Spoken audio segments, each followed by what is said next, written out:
Adapting anime to live action is still a challenge to some people. Yeah, 2 live action remakes in a month. Boy, don't I feel lucky.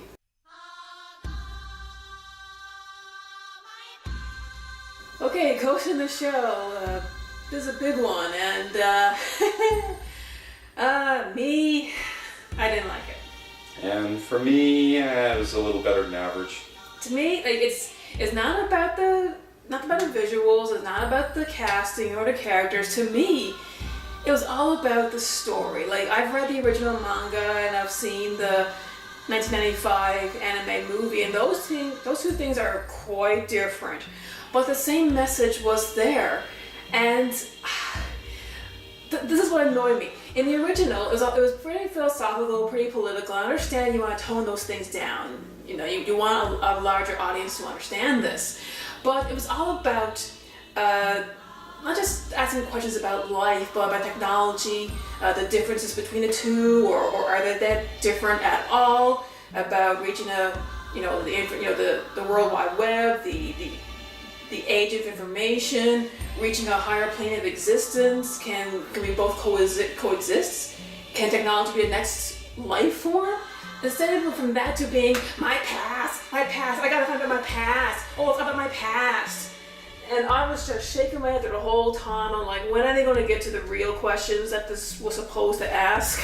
And I think ultimately, that was kind of the movie's biggest fault, because I think this movie is going to be hard to kind of recommend to a general audience, because the only people that would even have any kind of interest to even watch this are people who are fond of the manga and the 1995 animated film and all the other animated series that came after that. But the biggest curse that comes with that is that you have an audience that understands the source material. That's right, and they're going to want to be treated the same way as they were treated with both the manga and the animated movie. And I didn't feel like I was treated that way. Again, the messages, I don't know if they really understood what the original source material was saying. Did they change it on purpose to appeal to a wider audience? I honestly don't know. But now the movie itself, like the look, I think it looked real nice. It was a real, Blade Runner kind of feel to it, which is fine. It takes place in Japan. It was a very futuristic Japan. It's as if Tokyo became the next New York. It's very globalized. So it's a very mixture of cultures, which I can see it being far in the future. Scarlett Johansson as Motoko, she was okay, although quite robotic, ironically. In the original manga, she was quite lively, quite upbeat, a bit bubbly. She was fun, but she's still serious when she had to be. In the anime movie, completely serious. And this one, I don't know. I think comparing the Major in these different formats is kind of like comparing the Joker and Batman. They're all their own character, and they're so different, so it's hard to choose. It could have been a lot worse. Yeah. It was passable for basically, what she had to work with, which I'm sure she probably done her research, into the role and things like that. And I think with what she had to work with, I think she pulled off a passable job. One of the biggest things with this movie is that, if you are familiar, with the actual source material, you are going to find a lot of Easter eggs in this film. You are going to find a lot of throwbacks, especially to the original 1995 film, because there's quite a few scenes, key scenes in the animated film that are actually replicated, shot for shot, in this film as well. And I think, in a way, it's good that they did that, because in a way they do pay homage to the animated classic, because one thing you have to understand about the original manga, and especially the original animated film, is that they are benchmarks for their time.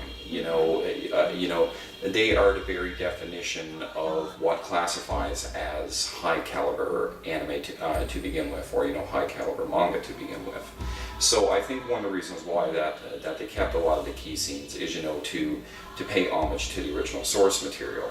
The thing is ultimately I don't think anybody really went into this film really expecting it to adopt the exact same storyline, but they wanted to take some key scenes, especially from the 95 anime film, to find some way to incorporate it into this live action. It's just unfortunate that the overall message of Ghost in the Shell was completely missed in this film. Yeah, I agree. And how long was the anime movie? Was about an hour and 20 minutes. 70 minutes. Yeah, it really wasn't that long. This one I think was about 2 hours, wasn't it? Yeah. And I felt they could have done. I mean, if the original anime movie could do so much in such a short time, you'd think this one would too, but unfortunately, it just fell flat for me. One what the fuck moment for me was the scene with the garbage men. I don't want to give too much away because again, they were trying to tell the story in a completely different way in the live action one, and of course, I mean the anime did too. They took a lot of key scenes from the manga and it was all in completely different order. The only thing that was really in order was the beginning where Motoko, the major, she dodges down and shoots through the window.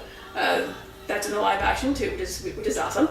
Like the fight with the think tank, or in this case, the spider tank. If you haven't read the manga,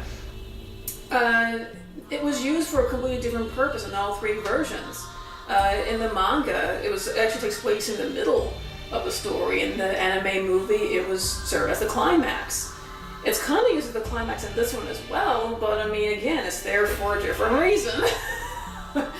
So, yes, I agree. They wanted to tell the story in a different way, leave in key scenes, but it's just the overall message is what bothered me.